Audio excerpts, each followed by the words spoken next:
So, good morning. Welcome to the Humane Hoax Chicken webinar, sponsored by United Poultry Concerns and the Triangle Chicken Advocates. And I'm Hope Bohanec, and I'm with United Poultry Concerns. And my co-host and co-organizer is Justin Van Kleeck with Triangle Chicken Advocates. And we are, yes, hi, Justin. And we're very excited to do this today. We're just going to kind of rap about some things for about 10 minutes or so while people are coming in, because it often takes a minute or two or 10 for people to figure it out and get in. So I'm just going to give you some announcements and some thoughts about the webinar and that kind of stuff for a little while. I'm going to make an announcement. I'll make the announcement right now, and then I'll make it again right before the first speaker, which is going to be me, because the announcement is that Karen Davis is not going to be able to be joining us today, unfortunately. She had an accident. She's okay. She's fine. She's recovering, but she just didn't feel up to presenting today, which is unfortunate. But if you want to give her some well wishes in the chat, I'd be happy to copy and paste those and send them to her. But what we're going to do for her time is Justin and I are going to talk about the humane hoax as it relates to the chicken industry. And we've given this talk before. It's evolving.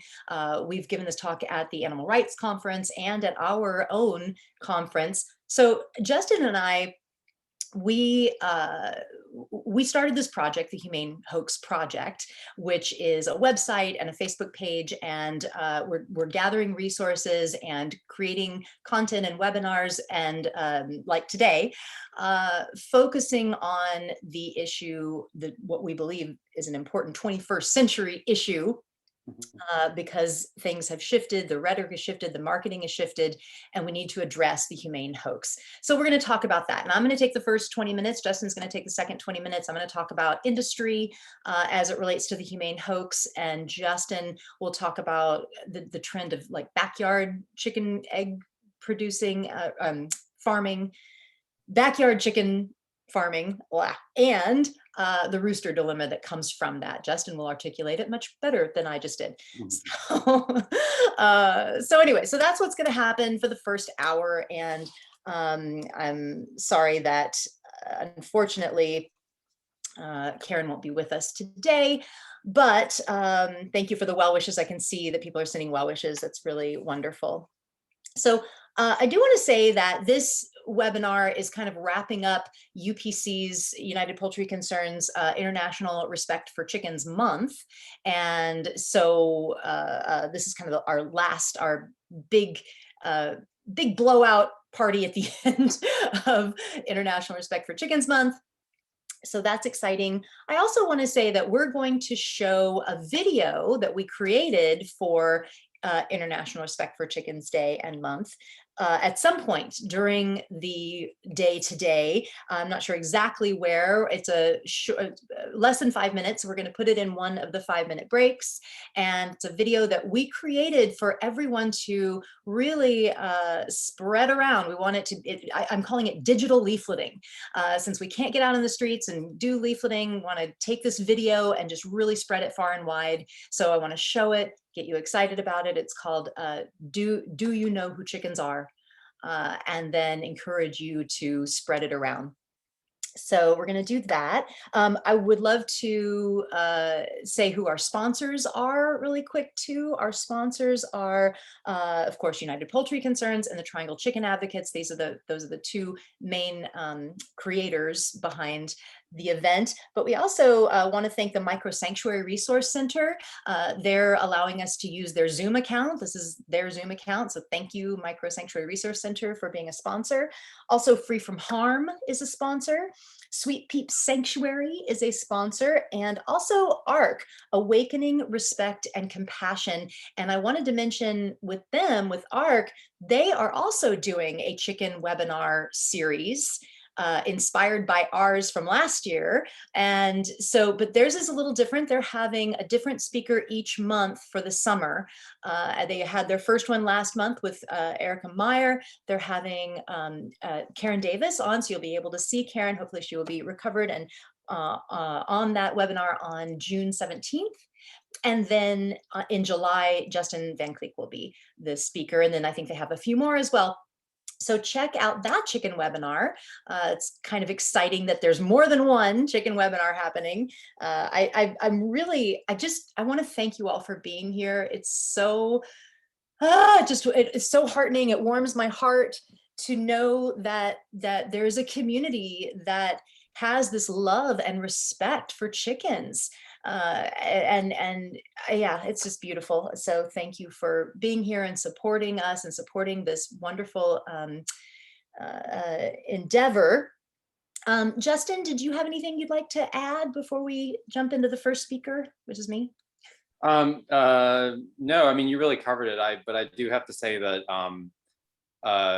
you know, whether or not we've played any direct part in it, when my partner and I started Triangle Chicken Advocates in 2014, chickens were still vastly the underdog. I mean, and they still are in a lot of ways, but just the growing interest in chicken, you know, care and rescue and information about chickens and the experiences of chickens and farming, the growth of interest in that has been really wonderful over the past 7+ years that we've been doing this. So I'm really excited about the second chicken webinar event, and I'm really grateful to you, Hope, for all your help in putting it together, and to everybody who's attending to learn more about chickens.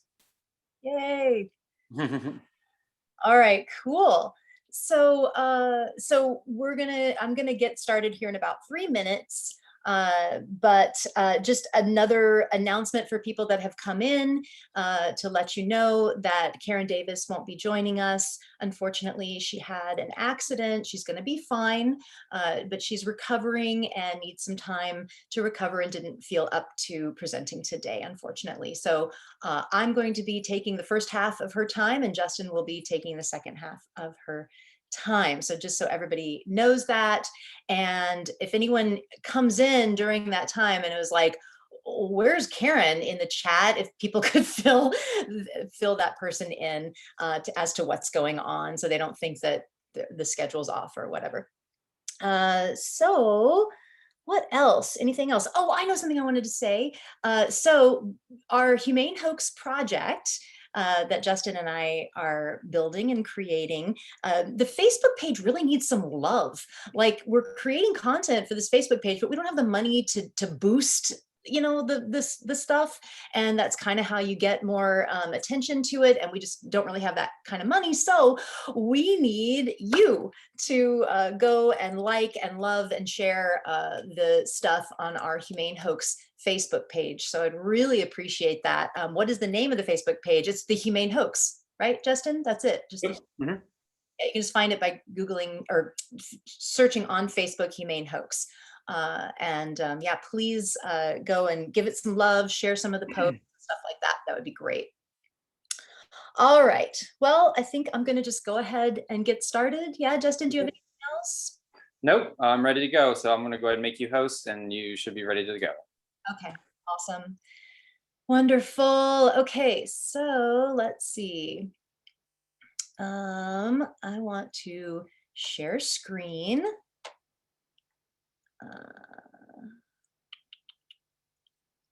All right, hang on, everybody. Yes, desktop, share. Okay, cool. All right, let's get rid of all that stuff. Oh, lovely chicken. Justin, can you see it's working? Yes, okay. It looks great. All right, cool. All right. Let me get my PowerPoint going here.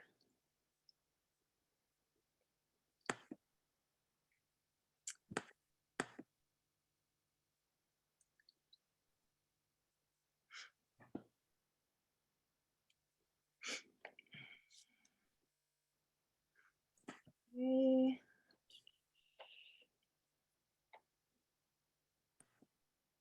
All right. Why is that so high? Oh, well, that works. Uh-oh, I probably need to get rid of the chat box, huh? Get rid of that. Okay. All right, cool. All right. So the first thing that that I just want to say is thank you, like Justin said, for being here. It's so exciting to me to know that, I mean, we had I think it was 253 as of last night or this morning or something, people signed up for this webinar. So it's just incredible that in the, you know, the moment right now, we're in kind of Zoom fatigue. We've done a lot of Zooming for over a year. So I appreciate it that everyone is here and excited about chickens, because I am too.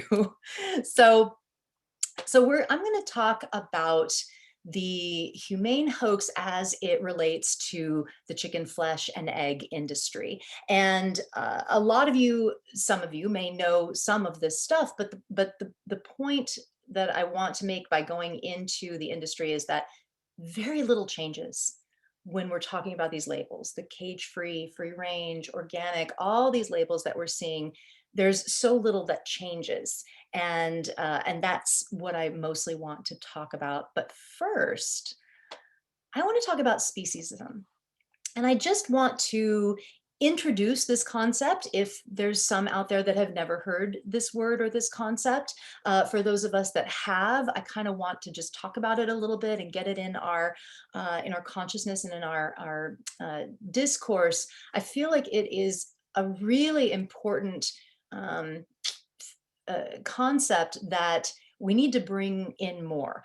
Of course, speciesism is the false assumption that one species is dominant over another, and that manifests mostly around the world, everywhere, as humans dominating every other species on the planet. But it can also show up in our attitudes towards different animals as well. And that kind of, is around who we're going to talk about it on the panel, who we consider a companion animal, who we consider an animal worthy to, worthy of our respect, worthy of our protection.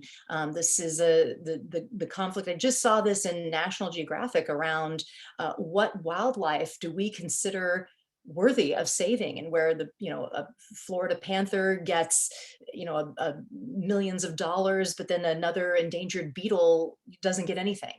So there's speciesism going on a lot of levels.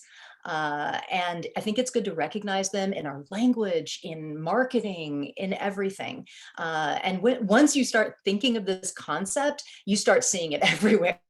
So I think it's just an important thing to start with, so we can kind of think about it as we go through the day and through the speakers. And one thing that we're going to do, that's kind of interesting, and I hope kind of works out, is that we're looking at kind of the big picture first, the industry, the system-wide issues, and we're going to take that down and down and down and individualize it in the end on that panel to the individual chicken. So that's kind of the flow of the day. All right. I talked about that too long. Let's see, there we go. All right, so most of us know that 98%, 97, 98% of all land animals that are bred and killed for food are chickens. And to me, what this says is that we should be putting 98% of our energy and our time and our resources into chickens. And that is shifting more and more in the animal advocacy space. We are recognizing that chickens have been, shoved under the rug, the underdog, for so long, and we're bringing them out more into the attention and the light in our literature, in everything, which is good. So, when we relate this to the humane hoax, though, here, let me go to the next slide. I can never find there it is. Okay. Oh, I wanted to say something else about this. Well, we'll get to it. So we've done really an amazing job as animal advocates for the last 4 decades or so, with very little money, very little time, very few activists, uh, uh, to get the word out about the cruelty, the horrors, the environmental destruction, all of that of the chicken flesh and egg industry. And the market is responding. The industry is responding. They are hearing the concerns and they're responding. But how they're responding is in labeling, marketing, it's in the rhetoric, it's in the images. It's not necessarily in the actual industry or the experience of the birds or of any of the animals. So there are so basically when we hear these terms like cage free, free range, these things, they're talking about the animals' lives, how they lived their very short life. The beginning of their lives and the end of their lives never changes, has not changed in any way with any of these labels. And that starts with the hatcheries. So this is how you would, of course, normally, and for those that aren't seeing the screen, it's a mother hen on her eggs. And this is the natural way that a chick should come into this world, with the in a warm nest, with a doting mother hen. Did you know that chicks, while they're still in the egg, can communicate with their mom? They cluck and coo. They make noises to each other, communicating while they're still in the egg. And it's this beautiful, beautiful experience that is very natural, but is completely denied in any chicken industry for their flesh, for their eggs, no matter the label, doesn't matter. They are hatched in hatcheries. And it's because none of these industries can profitably hatch their own chicks. They can't have a hatchery on the farm as well. They just don't have the money for it. It doesn't happen profitably. You can't do that. So they have to source their chicks from the hatcheries. And these hatcheries are brutal places. They're born hatched in these metal drawers, immediately thrust onto conveyor belts and machinery, tossed about like canned goods. This picture on the left is where the workers are sexing the chicks, determining if they're male or female, and tossing them into different chutes for different reasons. Of course, the females is for the egg industry. The females are going to be shipped to egg facilities, organic, free range, all of that. The males are, of course, worthless, and they are tossed out by the billions, tossed into the garbage in the dumpsters in the back, suffocating on the weight of their brothers, dying of exposure, dehydration. Some are taken down these conveyor belts and dropped into maceration machines where they're ground up alive. Absolutely horrible. And these are, this is a baby chick. This is the symbol in our society of innocence and new life and springtime. And we see them on Easter cards. And here we are just killing them by the billions because the males don't grow fast enough to be profitable for meat. They just don't. They don't grow quickly like the genetically manipulated chickens that are raised for their flesh. So they're a waste product. They're useless. And they're thrown out, and they're of course not useless, just useless to the industry. They're also shipped in the mail. This is another horror that they face. 3 days old, just at 3 days old, they could be shipped through the mail, and you know how the post office tosses about chicks and or tosses about packages, and if there's chicks in those packages, I mean, they even will take some of the males sometimes when the males that were going to be killed in some other way, and they'll throw them in the boxes, and they call them packers because they know that some of the chicks are going to die, and they hope that perhaps it's the males that will die, so that the whoever ordered the chicks gets their full order of females. I mean, this is what happens when you commodify these animals. Even these operations that want to be humane, they're the beginning of their life, the end of their life is the same. And I'm still not getting my mouse. There it is. Okay.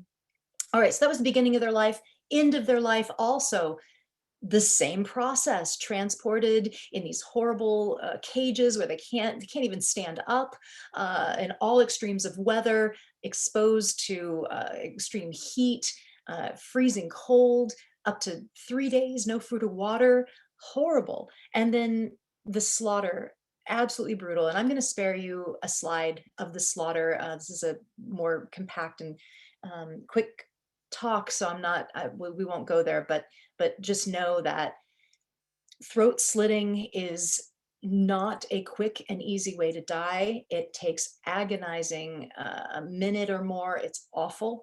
And they're choking on their own blood. A lot of the egg industry chickens are killed in brutal ways, just by gassing them, electrocution, by turning off all the air and circulation in a building and just letting them suffocate to death.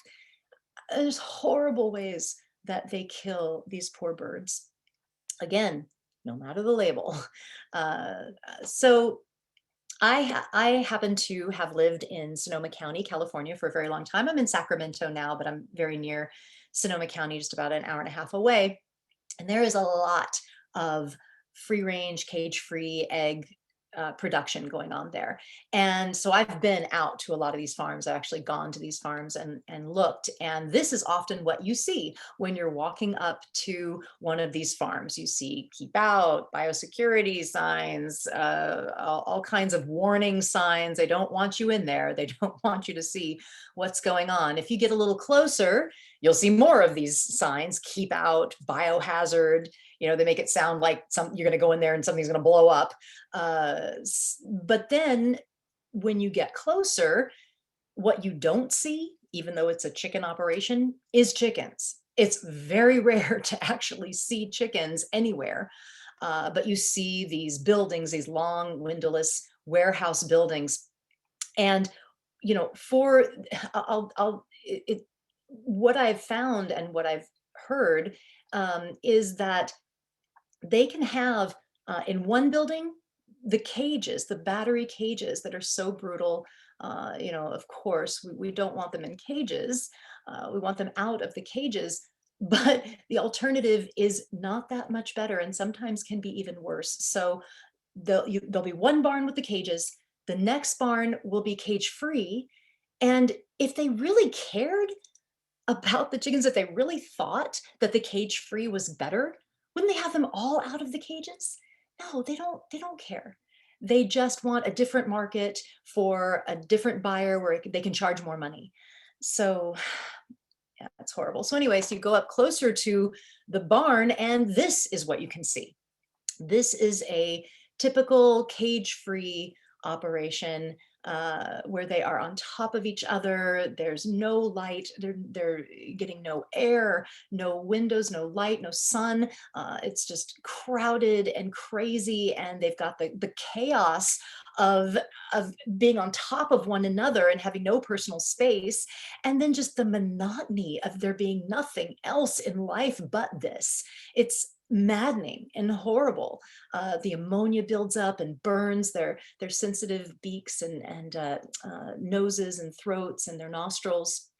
It's just horrible. And this could be considered a free range situation.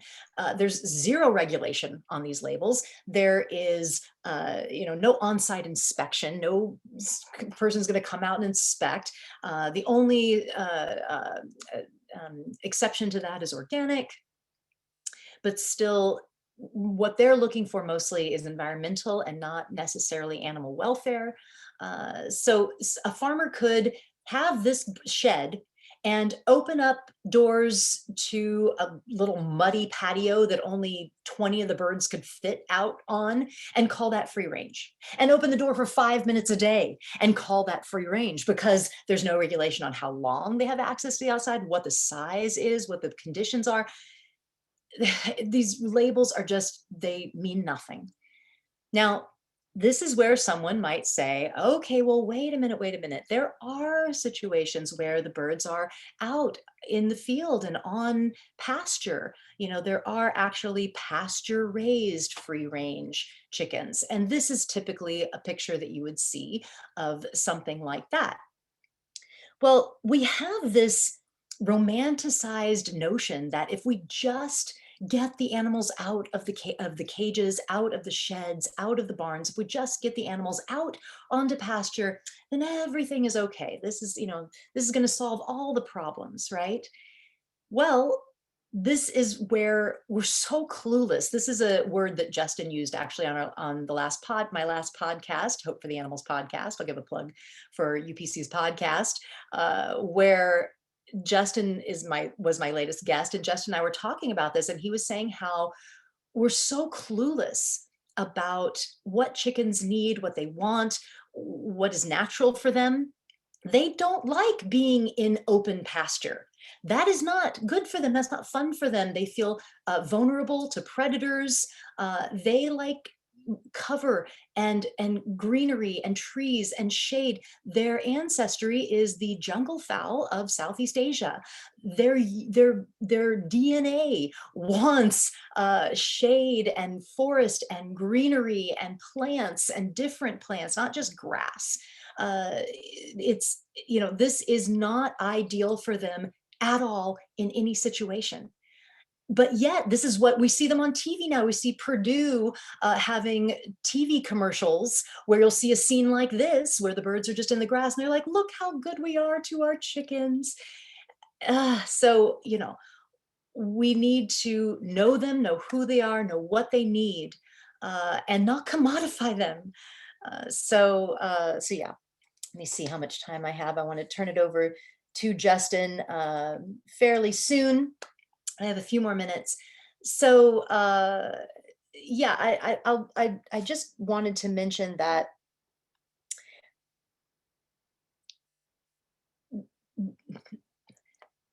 basically the beginning of their lives, the end of their lives, no change. Nothing changes. They still live a very short life.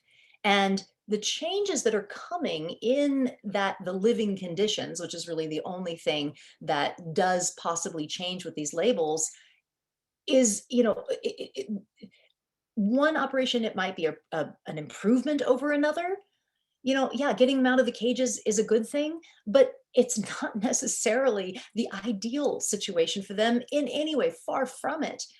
And there are situations, cage-free operations that, we've gone in as investigators, undercover investigators have gone in, even open rescues, where it's just horrible, these scenes that you see, of birds that are just lying dead and hurt and injured. And I mean, just because it's cage free, just because they're out of the cages, does not mean that they're having any kind of a happy or ideal life. So, okay. I'm going to give a plug for my book, The Ultimate Betrayal. If you want to learn more about this, I go into a great deal of detail about the labels themselves, about the environmental impact as well, which we're going to hear a bit from Tushar. But I would love you to check out my book. Oh, and I wanted to make another announcement, actually, that I decided I was wanting to write a second book on the Humane Hoax, on this exact topic, because there's just so much more that's come out. People send me so much information about it, and there's just so much more that has come out that I could write another 2 or 3 books on it. But I didn't feel like I should write the same book, another book on the same subject. So what I decided is that I wanted to do an anthology, and I wanted to collect chapters from, because so many people are thinking about this now and writing about this issue. So I am now editing an anthology where I'm collecting chapters from authors and activists and academics. Justin Van Kleeck is going to be contributing a chapter. And the great news is that we are going into contract with Lantern Publishing. That's just now kind of happening. So we do have a publisher. We're moving forward with the project, which is very exciting. So there's going to be an anthology on the Humane Hoax. And I really want to kind of establish the Humane Hoax as a concept in our animal rights, ethos, and recognize that the activism that we've done up until this point has been incredible. It's actually, I think, I mean, of course we can always improve and always change, but we've done a great job so far with what we knew and what we know, and, to get us to this place. So much so that the industry is now changing everything as far as labeling and marketing, right? They're trying to tell a different story. So we have had an effect. So we now have to change our story. We have to change our language and our wording as well, and be sure that we include all animal agriculture. And I kind of get hung up on not saying factory farming, because I am very concerned that now people are separating that there's two different kinds of farming. There's industrial farming and the CAFOs, and there's not so bad farming. There's humane and cage-free and free range, right? They see this big gulf and difference when there is none. There's very little difference. So we have to be careful with our language and make sure that when we're talking, we're including all animal agriculture, that we're talking about, that all animal agriculture is cruel, all animal agriculture is impactful. So, so lots of stuff there, lots of great stuff. If you want to learn more, you can go to our Humane Hoax website, humanehoax.org, and we do have some resources there and articles and things like that. We're building it. Please send us information that you think could maybe go on that website, and we want to build it more. Okay, what have I got here? I'm going to wrap up now with a quote from my book. Discomfort with animal suffering leads to the inescapable conclusion that one should not participate in killing. Simply demanding sufficient exposure to outdoors, fresh air, food, and shelter, and then being complacent in the termination of their lives is morally inconsistent. And last thing, I'll give a plug for my podcast. I started a podcast, United Poultry Concerns, and I started a podcast for United Poultry Concerns, and it's the Hope for the Animals podcast. Hopefortheanimalspodcast.org is the website. If you go there, you can just listen to the podcast right from there. If you don't ever listen to podcasts any other way, all you have to do is go to the website and you can click on any podcast, and I interview guests. We have wonderful discussions. I have some solo episodes, and I hope you check it out. It's really me at my best and everyone at their best, because I get to edit out all those ums and it's kind of awesome that way. And so yeah, please check it out. I would love you to check it out. Hopefortheanimalspodcast.org, or if you listen to podcasts, we're on iTunes and Spotify and all those places that you can listen to podcasts. So, okay, that's it. I'm going to wrap it up now, and I'm going to pass it over to Justin Van Kleeck to finish off the rest of this portion of our presentations. Awesome. Thanks, Hope. I really appreciate that presentation. All right. So I stopped sharing. Okay. Can you make me the host again? Let me see. How do I do that? In my name, it should say more. Where? Go to the panelists list. Uh-huh. And then click point at my name, and there should be a more menu. Oh, click your name. More. Make host. All right. Yep. Awesome. Thank you. Oops. All right. Let me share my screen real quick, and we'll get started.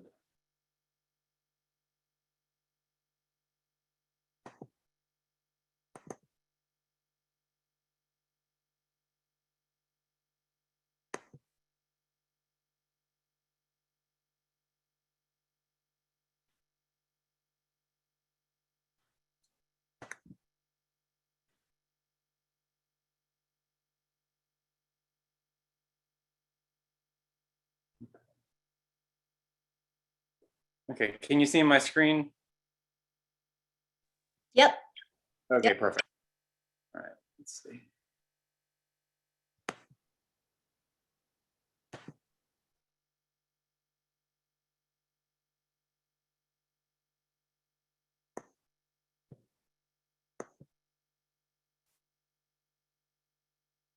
Right.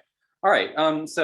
Yeah, my name's Justin Van Kleeck. I'm the co-founder of Triangle Chicken Advocates, which my partner and I started in 2014. And then also we co-founded the Micro Sanctuary movement, which later became Micro Sanctuary Resource Center. Later that year, after kind of developing the idea of micro sanctuaries based on our work rescuing chickens and other farmed animals in North Carolina. What I want to talk about today is to kind of follow up on Hope's presentation about the chicken industry and to focus on backyard chickens specifically. And this grows out of our work doing chicken rescue for over 7 years now, because we focus almost exclusively on chickens who are coming from backyard farming situations. Not so much like industry sheds or cockfighting situations. The 90+% of the chickens that we've rescued over the years, and this is hundreds and hundreds of chickens, are coming right out of people's backyards or from animal shelters after leaving someone's backyard. So I want to talk a little bit about that and explain why the notion that backyard eggs and backyard chicken farming are humane is a false idea. Let's see. Okay, so let me start off real quick with a story of a hen named Bibi. We rescued her in September of 2014. She was one of 12 chicks who were hatched as part of a hatching project at a small school in a city near us. And basically what happened is after the students hatched the chicks, 8 of the chicks ended up being roosters, and they were sent back to the farm where the eggs had been purchased. And you can imagine what happened to those roosters there. The 4 hens who were hatched lived at the school in a little chicken tractor is what they're called. It's a small movable pen for chickens that are very popular with backyard chicken keepers now. And basically, Bibi and the other hens, her sisters, were living in this chicken tractor. And one night, a raccoon broke in, which is very common because most of these setups for backyard chickens are extremely unsafe, very easy for predators, common predators to get into. And the raccoon killed Bibi's 3 sisters and was in the process of killing Bibi when the woman who runs the school heard the ruckus and ran outside and scared the raccoon away. Well, Bibi was left by herself with a broken beak and other injuries. And the reason that they contacted us about taking her in was because she basically would just stand around the back of their house all day and then sleep in a tree at night. And she refused to go back into the chicken tractor, as you can probably imagine. So of course, Bibi was traumatized. And the only thing that she had to keep her company was her reflection in that door, the glass door of their house. And so when she came to us, she was basically shell-shocked. And it took several weeks, but after introducing her to some of our other hens here and giving her lots of tender love and care and medical treatment, she's bounced back and she's still around with us almost 7 years later. She's had issues with reproductive disease and ovarian cancer, but with medical treatment, she's been going strong. But her story really kind of highlights all the problems with backyard chickens in many ways. And so this is kind of the image that we have of how chicks are born. As Hope discussed, that's rarely the case. The vast majority of chickens are born on hatcheries without a mother. But even those who are, such as on backyard farms or very small farms, don't have a good life ahead of them when they're being used for food and other forms of exploitation. So sometimes farmers will sex chicks on the farm and kill the males immediately that they don't want. And if farms that do hatch their own chicks sell the chicks, They often will sell them as what is called straight run chicks, which means that they're not sexed. So anybody buying these chicks is kind of doing a coin toss about whether or not they're going to get a rooster or a hen. And like most species, chickens hatch about equal numbers, males and females, about 50-50, which is kind of terrifying when you think about how many hens are born and how many roosters are killed. So roosters show signs of sexual maturity at about 4 to 6 months of age. And at that point is when what we say is about it is once they crow, out they go. And so when hens are usually kept for eggs, and then most of them are killed after a few years when their laying begins to decline so that a farmer can replenish their flock. That happens in industrial sheds, on industrial egg farms, but it also very frequently happens on small backyard farms. We see Craigslist ads all the time for people who are trying to get rid of so-called spent hens who are only about 2 years old, and they're doing it for backyard farming. And then the roosters, of course, once they start to show that they're boys, they're usually dispatched immediately. Most people don't want to keep them around. So if you've ever been in a backyard chicken group, it's gruesome the way that people talk about their so-called beloved chickens. And we've seen everything from people doing DIY surgeries and giving medications that they shouldn't be giving, or giving medications that really aren't even legal to give, as well as talking about fun things like freezer camp, which is what happens to specifically roosters a lot, because roosters are very hormonal when they're young, and people will say that they're going to send their roosters to freezer camp if they become obnoxious to them. So it's kind of terrifying. And it gets worse as well, but this is one example.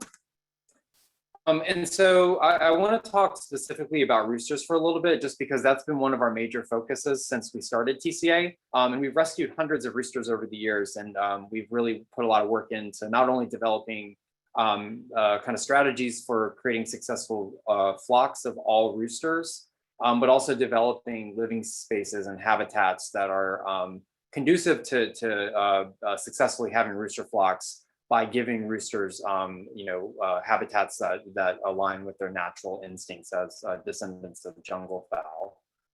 And so the vast majority of roosters don't live past sexual maturity, as I mentioned. Most of them are killed within a few hours of being born at hatcheries or on farms.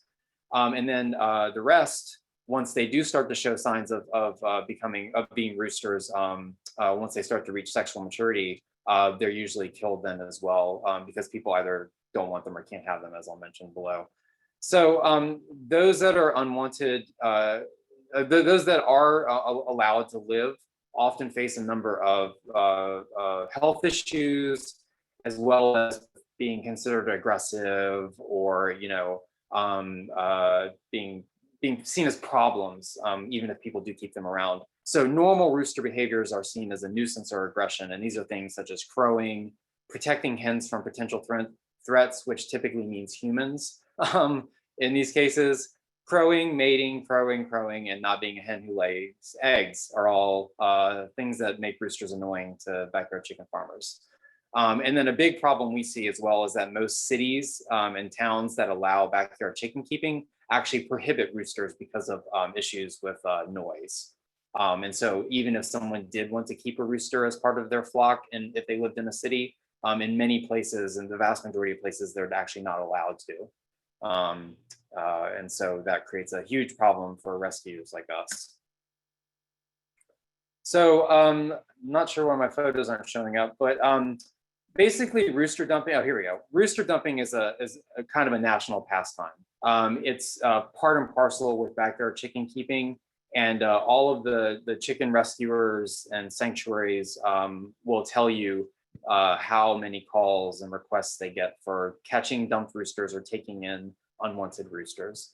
And really quickly, from some very recent cases of ours, the photo on the left is a rooster who was dumped near a boat launch close to us. The middle picture is him at the vet the other day. He was in decent shape, but he had obviously been without food for quite a while. And people think that roosters and chickens are generally like wild animals, but they're actually domesticated, and so they require care by humans to survive. And so, like many chickens, he hadn't eaten a proper meal for a while. And the only way he had water was because somebody was giving him a bowl of water. And then the pictures on the right are messages we got about a rooster who's been running around an apartment complex. And many animal controls are at the point where they don't take in roosters, and they won't even come out on calls to catch roosters. They don't want to deal with chickens at all. Even though their cities allow backyard chicken keeping, animal control will refuse to get involved if there's a rooster situation in need of help. Excuse me.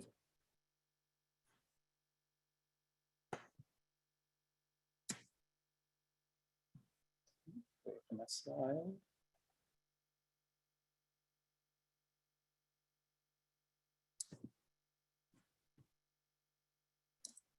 Oh, there we go. Okay.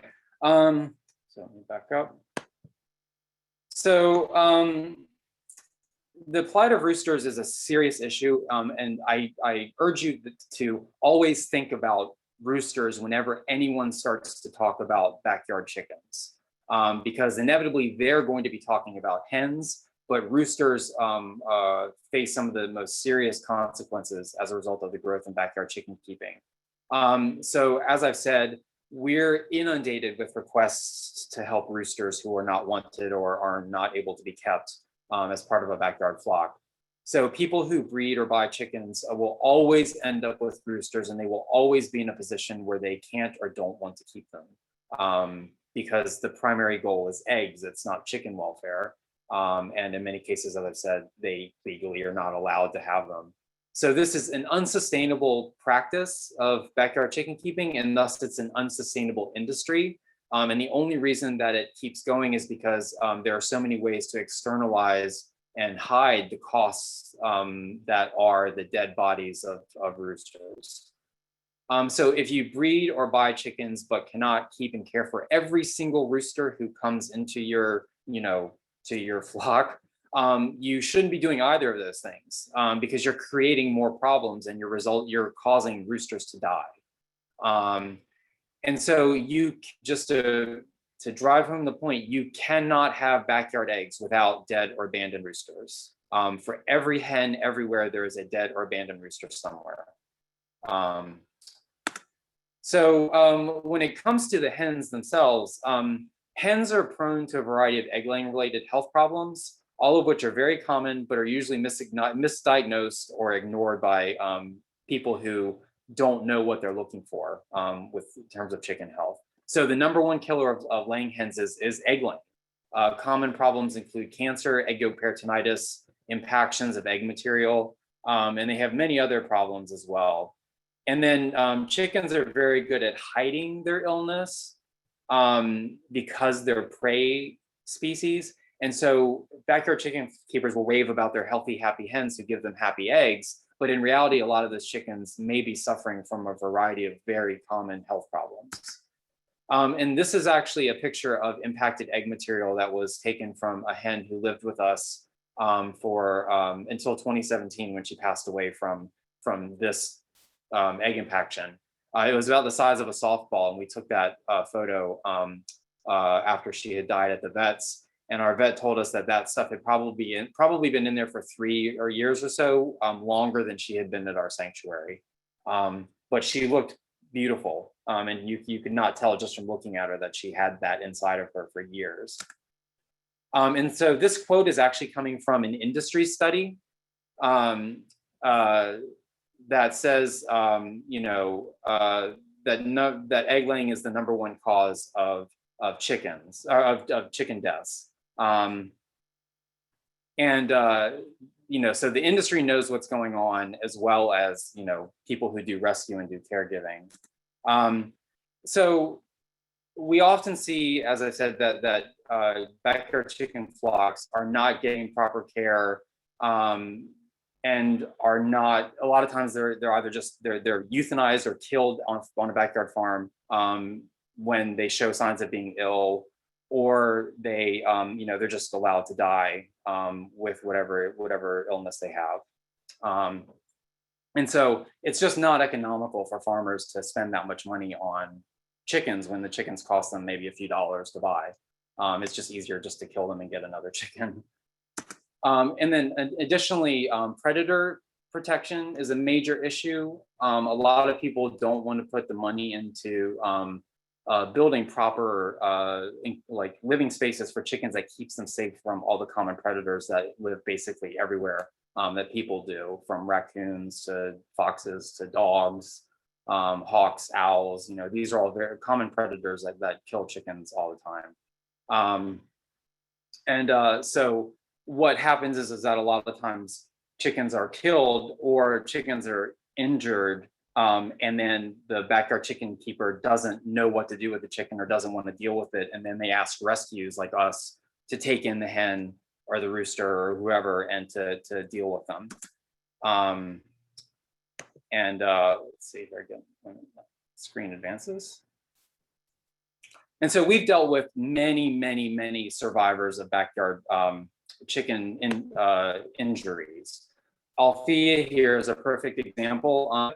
Came to us a few years ago after she had been attacked with the rest of her flock at a school. They had hatched the chicks and she was living there.